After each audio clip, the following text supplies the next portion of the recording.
এখানে যেহেতু তেমন কাজকর্ম কিছুই নেই, তাই কিন্তু ঘুম থেকে উঠেই ব্রাশ কোলগেট হাতে নিয়ে চলে এলাম ছাদে।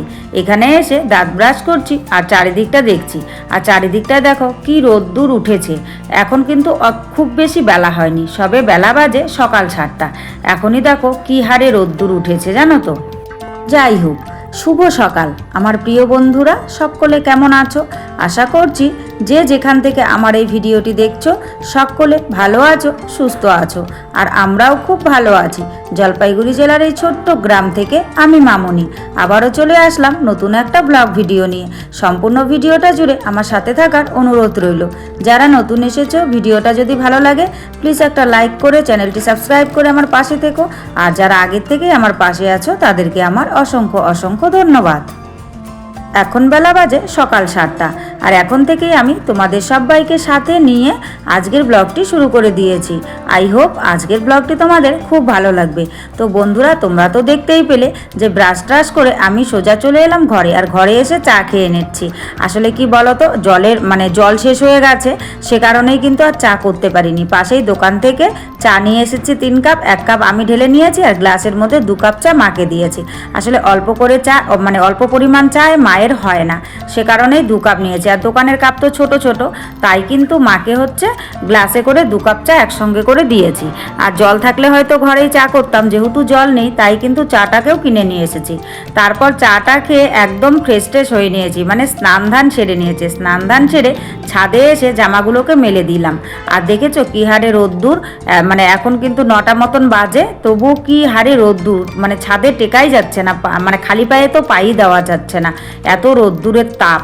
তো তারপর চলে এলাম ঘরে এসে এখন মাথাটাকে আঁচড়ে নিচ্ছি। আর দেখো মা বসে আছে।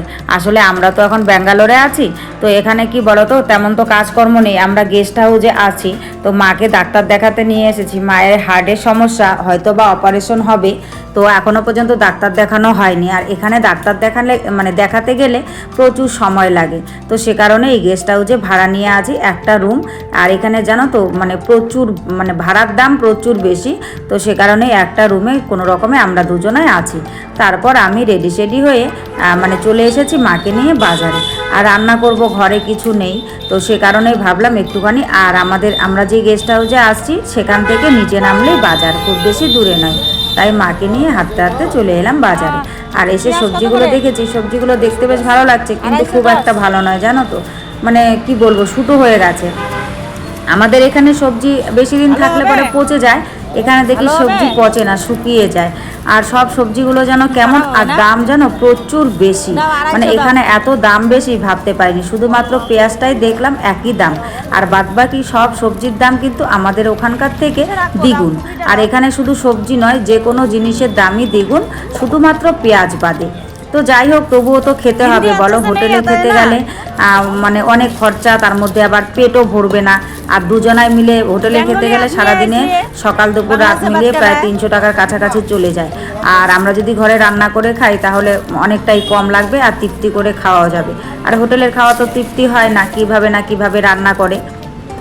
তবুও এসে কিন্তু মোটামুটি যেদিন এসেছি সেদিন কিন্তু আমরা হোটেলেই খেয়েছি, কারণ এসেই তো রান্নাবান্না করা হয়নি। আর রান্নাবান্না করতে গেলে আমরা হাঁড়ি কড়াই বাড়ির থেকে নিয়ে এসেছি, কিন্তু গ্যাস ট্যাস তো এখান থেকে নিতে হবে। একটুখানি চাল ডাল সব কিছু বাড়ির থেকে নিয়ে এসেছি। আর সবজি টবজি তো আর এত দূর থেকে আনা যায় না, সে কারণেই শুধুমাত্র চাল ডাল নিয়ে এসেছি, হাঁড়ি কড়াইগুলো নিয়ে এসেছি। তো আজকে সকালবেলায় গিয়ে গ্যাস ট্যাসগুলো আনলাম, পাশেই দোকান থেকে গ্যাস ভাড়া নিয়েছি। তো এনে রেখে এখন একটুখানি সবজি টবজি, তো শাক দাম করছি একদম এক আটি জানো তো, 30 টাকা বলছে, 25 টাকা বলছে, এত দাম। আমাদের ওখানে এইসব শাক এখন 10 টাকা করে, তবুও কেউ খেতে চায় না, এখন পুরনো হয়ে গেছে, মানে 10 টাকা 15 টাকা হলে পরেই হয়ে যায়। আর এখানে দেখো সেই শাক 30 টাকা, আর শাকগুলো জানো তো ভালো না, তাই কিন্তু আর শাক নিলাম না। মানে পেঁয়াজ নিয়ে নিয়েছি, কারণ পেঁয়াজটা লাগবে। আর লঙ্কা কয়েকটা বাড়ির থেকে এনেছিলাম, ওগুলোই আছে, তো ভাবলাম ওই লঙ্কাগুলো আগে শেষ করি, তারপর আবার লঙ্কা নেওয়া যাবে। তাই শুধু পেঁয়াজ নিয়েছি, মিষ্টি কুমড়ো বেগুন নিচ্ছি, আর হচ্ছে মিষ্টি কুমড়ো নিয়েছি, এর বেশি কিছু নিইনি জানো তো।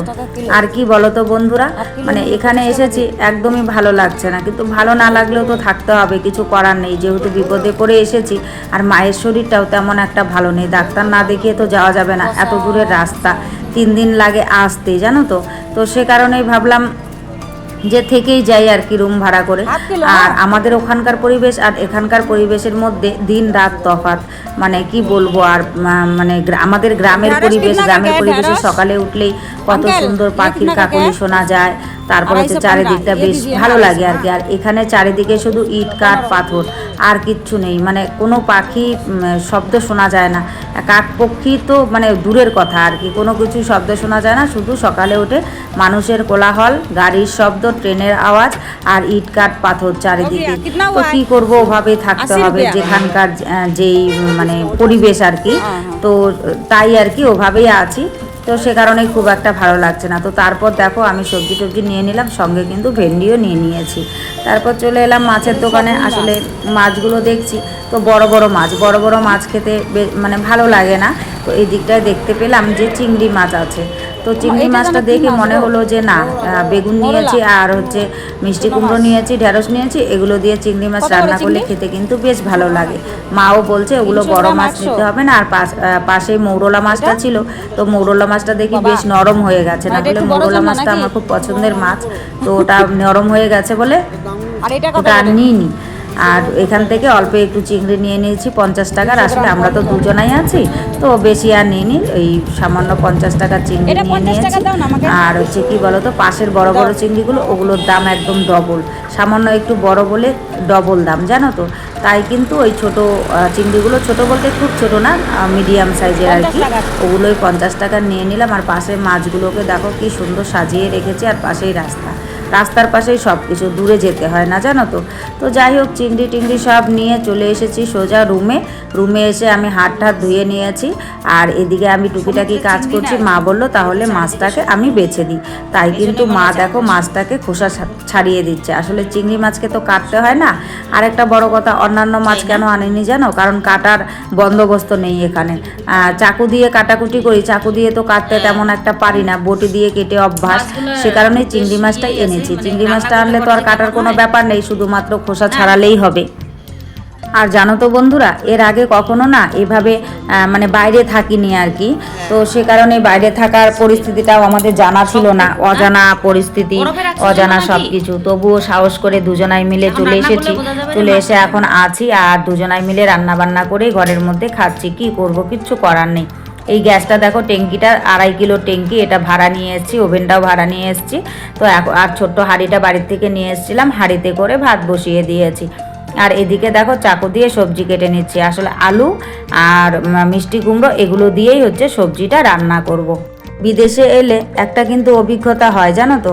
এর আগে তো কখনো বিদেশে পাড়ি দিইনি, মানে দেশেই আশেপাশে ঘোরাঘুরি করেছি, এমনভাবে কখনো যাওয়া হয়নি। তো এখানে এসে অনেক কিছু শিখতে পারলাম, অনেক কিছু জানতে পারলাম। আর একা চলাফেরা করতে গেলে কোথায় কি, যাই হোক, এগুলো হচ্ছে মানে কথায় আছে না, সময় মানুষকে সব কিছু শিখিয়ে দেয়। হয়তো বা আমার সঙ্গেও সেটাই ঘটলো, সময়ই আমাদেরকে সব কিছু শিখিয়ে দিচ্ছে। না হলে এত দূরের রাস্তায় দুটো মহিলা মানুষ এসে কি সুন্দর এখানে দেখো সংসার পেতে নিয়েছি। তো জানি না আর কতদিন থাকতে হবে। আর কি বলো তো বন্ধুরা, প্রতিদিন তোমাদের সঙ্গে জানো তো ব্লগ শেয়ার করতে পারছি না, কারণ এখানে এডিট করার প্রচুর ঝামেলা, চারিদিকে কোলাহল। আর রাত্রিরে করে জানো তো জলের গাড়ি আসে, এখানে জলের খুব সমস্যা, সে কারণে রাত্রিরে করে যে এডিট করব সেখানে জলের গাড়ি আসে। আর পাশাপাশি রুমগুলোতে প্রচুর লোকজন, মানে ভয়েস ওভার দিতে গিয়ে মানে খুব সমস্যায় পড়ে যাচ্ছি, সে কারণে আর তোমাদের সঙ্গে প্রতিদিন ব্লগ শেয়ার করতে পারি না। তো যতটা সম্ভব চেষ্টা করব। আর এখানে তো তেমন একটা কাজ নেই, তেমন সেরকম কোনো ব্লগ হবে না, তো যেরকমভাবে আছি সেরকমভাবেই চেষ্টা করব তোমাদের সঙ্গে শেয়ার করার। তো যাই হোক, আমার রান্নাবান্না হয়ে গেছে, এখন আমরা দুজনাই মিলে বউ শাশুড়িতে খেয়ে নেব, কারণ সকাল থেকে তো ভাত খাওয়া হয় না। এখানে এসছি পর থেকে সকালে করে ভাত খাওয়া হয় না, মানে তেমন একটা রান্নাবান্নার জোর নেই, সে কারণে সকালবেলায় যদি ভাত খাই তাহলে দুপুরবেলায় আর জানো তো মানে খেতে পারবো না, তাই সকালবেলায় ভাত খাই না। সকালবেলায় চায়ের সঙ্গে একটুখানি মুড়ি চিড়ে ভাজা নিয়ে এসেছি বাড়ির থেকে, মুড়ি নিয়ে এসেছি, চানা আছে, তো চিড়ে ভাজা মুড়ি চানা একসঙ্গে মেখে চায়ের সঙ্গে খেয়ে নিই, তাহলে অনেকক্ষণ পেটে থাকে, তাই ভাত খাওয়ার তাড়াটা থাকে না, তাই সকালে করে ভাত খাই না। আর দুপুরবেলা মোটামুটি 2টোর মধ্যে তাড়াহুড়ো করে কিন্তু আমরা খেয়ে নিই। তো দেখো, আমরা কাগজের থালাও নিয়ে এসেছিলাম বাড়ির থেকে, তো কাগজের থালা থালায় করে ভাত বেড়ে নিচ্ছি। আর বেগুনটা ভেজেছিলাম জানো তো, বেগুনটা শক্ত হয়ে আছে। মা তো বেগুন ভাজা খেতে ভালোবাসে না, তাই একটা টুকরো বেগুন আমি ভেজেছি যে দেখি কেমন লাগে। বেগুনগুলো শুটো হয়ে গেছে, তাই ভাজাটা ভালো হয়নি। আর আজকে শুধুমাত্র একটাই তরকারি করেছি। বিদেশে এত সেরকমভাবে রান্নাবান্না আর জায়গাও নেই, জলেরও সমস্যা, জলের ড্রাম কিনে এনে রান্নাবান্না সব কিছু করতে হচ্ছে। আর এখানে জলের ড্রামেরও প্রচুর দাম, একটা ড্রাম 50 টাকা। কিন্তু কিছু করার নেই, জল না খেয়ে তো থাকা যাবে না, সে কারণে। তো যাই হোক, সব মিলিয়ে আজকের ব্লগটা তোমাদের কেমন লেগেছে অবশ্যই কিন্তু তোমরা কমেন্ট করে জানাতে ভুলো না। আর আজকের ব্লগে যদি কিছু ভালো লাগে তাহলে প্লিজ একটা লাইক করো, কমেন্ট করো, শেয়ার করো। আর আমার চ্যানেলটিকে সাবস্ক্রাইব করে এভাবেই আমাকে এগিয়ে যেতে সাহায্য করো। সবাই ভালো থেকো, সুস্থ থেকো, তোমাদের পরিবারের সকলকে নিয়ে ভালো থেকো। তোমাদের সঙ্গে দেখা হচ্ছে পরবর্তী কোনো ভিডিওতে নতুন কোনো ব্লগের সাথে। ততক্ষণের জন্য সবাইকে টাটা।